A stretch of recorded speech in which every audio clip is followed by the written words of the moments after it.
Hello, sports pharmacy fans. This episode is going to be just a little bit different than what we normally do. This is predominantly just going to be me talking and no guests, just me discussing a pretty important issue. And you can tell by the title why this is important to me. We'll get into it, what happened, some series of events. And I'll also kind of go into a little bit of why I decided to become a pharmacist, because it'll kind of explain why this was so important to me. First, if you've missed it before, this is Dr. H. I'm your host. And generally speaking, we really love to talk about, anything related to sports and pharmacy and everything around it and how to be a better leader. That's just a little bit about the podcast. But today I want to dive a little bit into the opioid crisis. This episode may not be for everybody, and I completely understand that, but I just thought getting this information out there is just as important. I will have a hard time getting through portions of this. As I told you, it will be unedited, and especially when I kind of get into the story of why I became a pharmacist, it's still tough for me to talk about. Even, when I graduated, my first year of college is kind of when everything went down. So that's what, 2004, 2005, almost 20 years ago, and it still affects me the same way. So a little bit of backstory. So yesterday, today is April 7th, 2023. It's currently 6:30 in the morning, Central Standard Time. I am here in Texas. And yesterday, Thursday, I was at my local barbershop, the same barbershop I visit every 2 weeks. Been going to the same barber for the last 6-7 years. I'm friends with his family. I go out to eat with his family. He's friends with my family. We've been around each other for a really long time.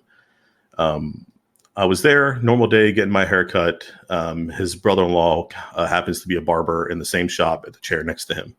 And I'm not going to say any names. We're going to leave names out of this.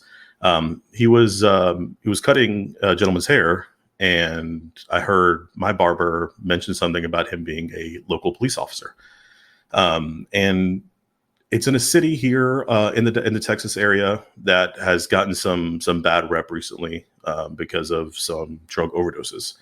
I am not really into the news. I don't check out the local news. I really don't care what the media has to say, politicians has to say. It really doesn't affect me. I get most of my news from Twitter for stuff that are important to me. So the gentleman was telling me, and I was just kind of listening to the story a little bit about some of the challenges he's been going through. So I will tell you, this police officer does work as a school police officer at a local middle school. Middle school, that's important to the story, is what I want to make sure we include in there. Apparently, in this city recently, there has been a large increase in drug overdoses in middle school kids. I want that to sink in a little bit. And it's crazy to think about how 6th, 7th, and 8th graders are overdosing on fentanyl. The word is fentanyl, not fentanyl, not fentanyl, none of that. It's fentanyl. It is a common medication used for extreme pain patients, usually in a patch or at an injection. And it's for patients that have failed other therapies that need something to take long term. Okay, so it's a long-term medication. Most of the time, the way that I've seen it, especially in the community pharmacy, it comes in a patch. And these patches have a matrix on them to help dissolve medication slowly. The dosage is so low that it's in the microgram numbers. That's how low it is. I know it's a hot topic right now, fentanyl coming across the border or how much they're seizing at the border. Obviously, whatever it is not enough. Like, I know politicians will tell you all day that, hey, we've seized XYZ amount of fentanyl, but clearly if it's an issue here in Texas, then it's still a problem in middle school kids. Anyway, I'm talking to him and I asked him, when did he start seeing the large increase in overdoses? And he said it started probably around November is when they started seeing the increase. Since November, him as a school police officer, he's had to administer Narcan, which is a opioid reversal medication given to anyone that's going through an opioid overdose nasally, 32 times to middle school kids. 32 times to middle school kids. One teacher noticed one of her students was snoring in class. She thought she was just sleeping. Turns out she was actually choking on her own spit from a fentanyl overdose. How these kids are getting it is probably one of the more disturbing things. Their drug dealer lived approximately less than a quarter mile away from the school, and there is video evidence of these children, 6th, 7th, and 8th graders, leaving the house with drugs from that drug dealer. I almost don't know what to think. Like I was in school, I was in middle school, I was, oblivious to the world, still trying to figure out how my 13-year-old body works. And these kids are getting fentanyl from a drug dealer in a house near the school that easily. Apparently, this drug dealer was making fake Percocet medications. Percocet being oxycodone that's cut with acetaminophen. Instead of using oxycodone, he was using fentanyl, and the kids thought they were getting Percocet. Now, I know there's been a lot of publicity and, rappers talking about, Molly, Percocet, this, whatever it is, and glamorized it for people to think that it's really cool to do, or maybe they sustained some sort of injury and this is the only way they know how to treat it. That kids are licking tablets and getting it. I know the price. Each tablet they're getting a Percocet, quote unquote Percocet, is $10 a tablet. Kids are licking that because they have an addiction problem. And that's the only way that they can function, is to use a tablet, don't take the whole thing, lick it so it lasts longer for them. That's what our kids are going through right now. Near my city, in my state, with me as a wellness pharmacist having to listen to this.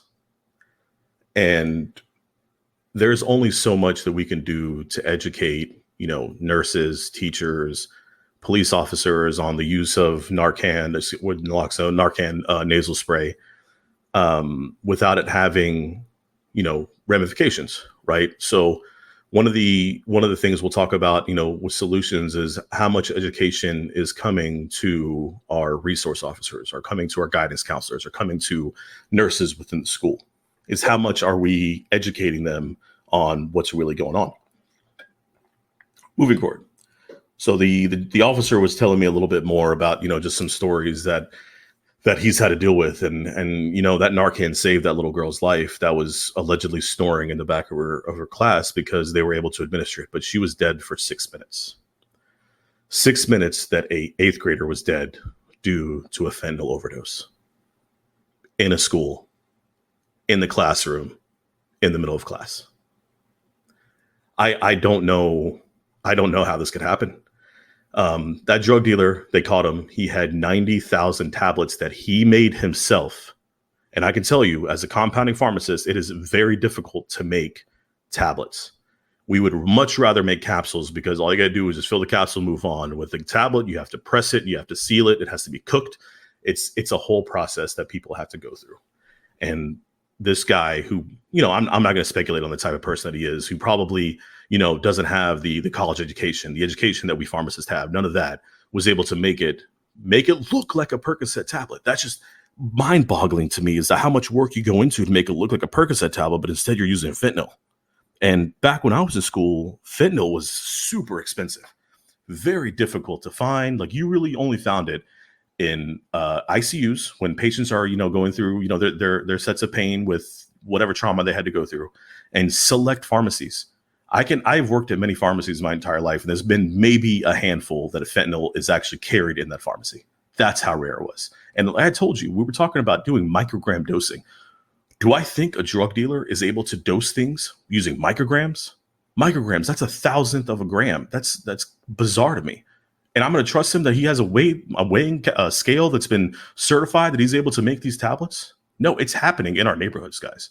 It's happening all around us. And we're witnessing it now. And we as pharmacists have to be the front runner for this. And now I'm going to get into a story that's a little bit different for me. And I'm not going to mention any names in this, because I don't want to implicate anybody, and names are not important in this. It's just my story as to why I became a pharmacist. And, my close friends, my wife, know all about this. And I asked a few people if they thought this was a good idea for me to do. And I think it's important.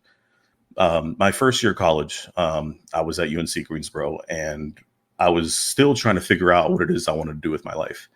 And my best friend, and I'll tell you my best friend, his name is Andrew. Good guy. He's in Africa right now serving. Not sure where, but he's out there somewhere. Um, he called me while I was in school, and the weekend before, I went out with him and some of our other friends, some close friends, like very, very close friends.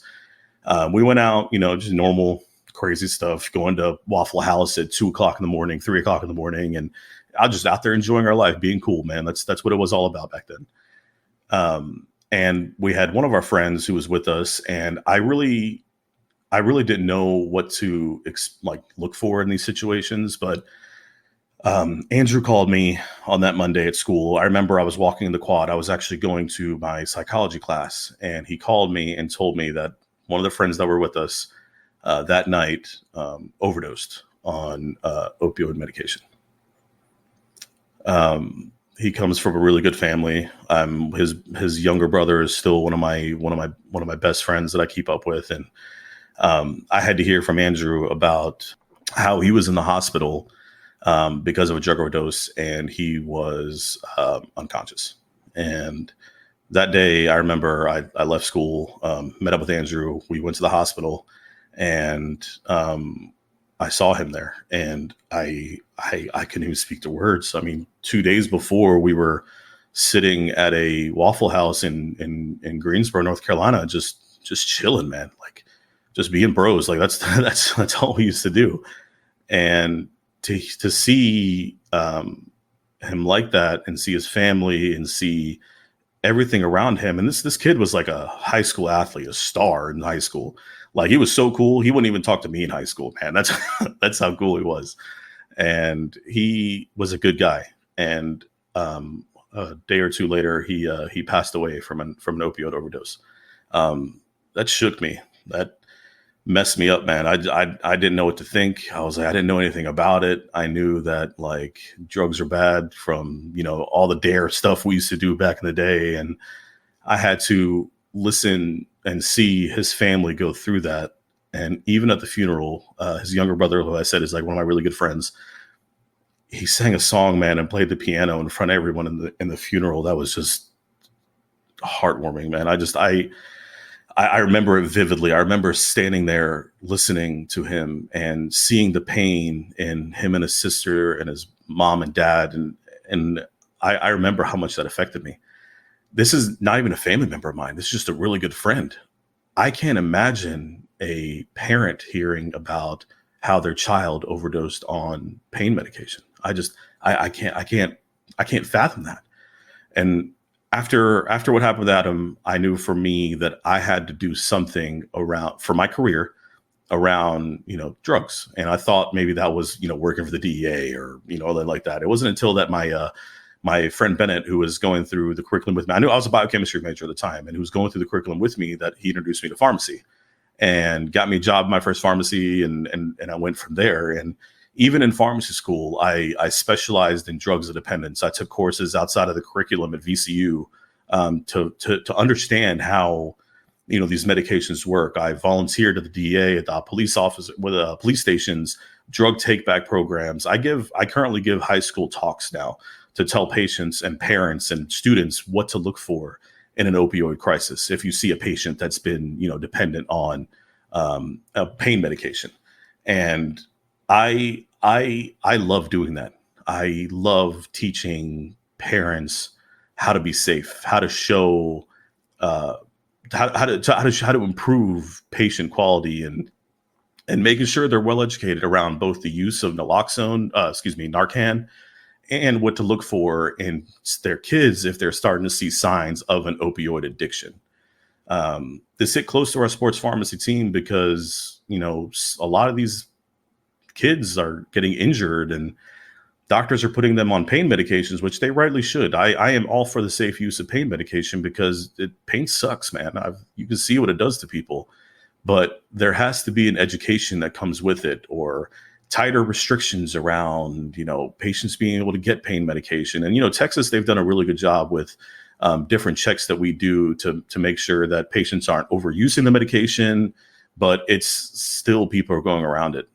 I have fake doctors, quote, doctor and patients call in a prescription to a pharmacy and say, oh yeah, this is for my patient, blah, blah, blah, blah. Or I look at the caller ID and they're the patient. They're literally calling in a fake prescription for themselves and expect me to just fill it and then distribute it to them. Luckily, being in the independent world, I have time to check on these things. Whereas, at a busier pharmacy, like one of the chain ones, pharmacists don't have time to check these sort of things, and it takes a little bit of time. So we're trying to do our best with double checking everything that comes through a pharmacy. But the main issue here is that we have drug dealers making their own tablets, and kids are buying them for $10 a tablet just to be able to, either help an addiction or be cool. That's really the only two options that I can think of, is that maybe they do have an addiction is a real thing. It's a real, I know back in, older days, it was like, nah, it's just a mental thing. No, I mean, it's a diagnosable disorder that patients go through. And I've seen it firsthand and experienced around people around me firsthand. And it's an epidemic. It's something that is going to get worse. I don't see it getting any better. They stopped a man that had 90,000 tablets of Percocet made, and they thought, oh yeah, this is the main guy doing it, and it's still a problem. It's still going to be a problem. But we have some resources that can help with what to look for in an opioid addiction, who to talk to specifically. I mean, it's tough for these kids, man. They don't want to rat their friends out, and I get it. Like, you don't want to be the person that said, oh, old Timmy here is getting pills from some shady house down the street, and we just have to sit there and not say anything about it. That's got to be tough. To me, educating the guidance counselors, making sure officers are well trained around naloxone and Narcan administration, making sure that we're teaching parents, man, going to PTA meetings, and the best information has to come from us pharmacists. I appreciate everyone else trying to get their info out there, but we are drug experts. We are the people that have the education behind us, that doctor in front of our name, doctor of pharmacy. That's what we're here for. I can push pills all day, like in a pharmacy and work. That's fine. But we have a civic and community duty to help our patients, help our community. And me being here in Frisco, it's so important to me. And I offer up my services to, the mayor, the city, the Prosper ISD, Frisco ISD, any ISD. I've already given these talks to churches, to mosques, to synagogues. I have been to Christian schools. I've been to Muslim schools. I have been everywhere that I could. And I will make a presentation for you. I will make your presentation for you, just for you to go out there and give the talk. I will not promote myself. I will not say I made this. None of that. It's all about getting the education out there. I am willing to give up myself to do that. I have a couple of friends that are in the media now that I will share this podcast with them, because I want this information out there. I want people to know what the signs and symptoms are of what to look for in a person that looks like they're dependent on opioid. And couple of easy things just to remember is that if you see a sudden change in behavior, a sudden change in appetite. One thing the police officer told me is that the guidance counselor came up and told him in the school that, oh, like, it looks like all these kids are really losing weight. They're like really caring about their weight. No, that's drug addiction. That was one sign right there that a guidance counselor missed, which is, no fault of their own, because they don't know. That was one of their signs there. Even the police officer had no idea until somebody educated them to do it. We have a duty here as pharmacists to educate, to show, to teach, be a part of the community. For you independent pharmacy owners out there, this could be something really easy to get your name out there. I have all my social medias in the description. You guys can find me anywhere at Dr. Mix-a-Lot. Anywhere you find me. I do own Stonebriar Pharmacy here in Frisco. Feel free to reach out to anyone there. Anybody on my team will give you an email address if you need me. But if you are interested in helping out and maybe giving these talks to schools and religious facilities, please reach out to me on my socials. That's the best way to find me.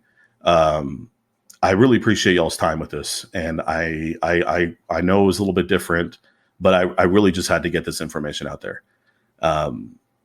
I hope you guys stay well, stay hydrated, and I'll catch you all next time. Thank you.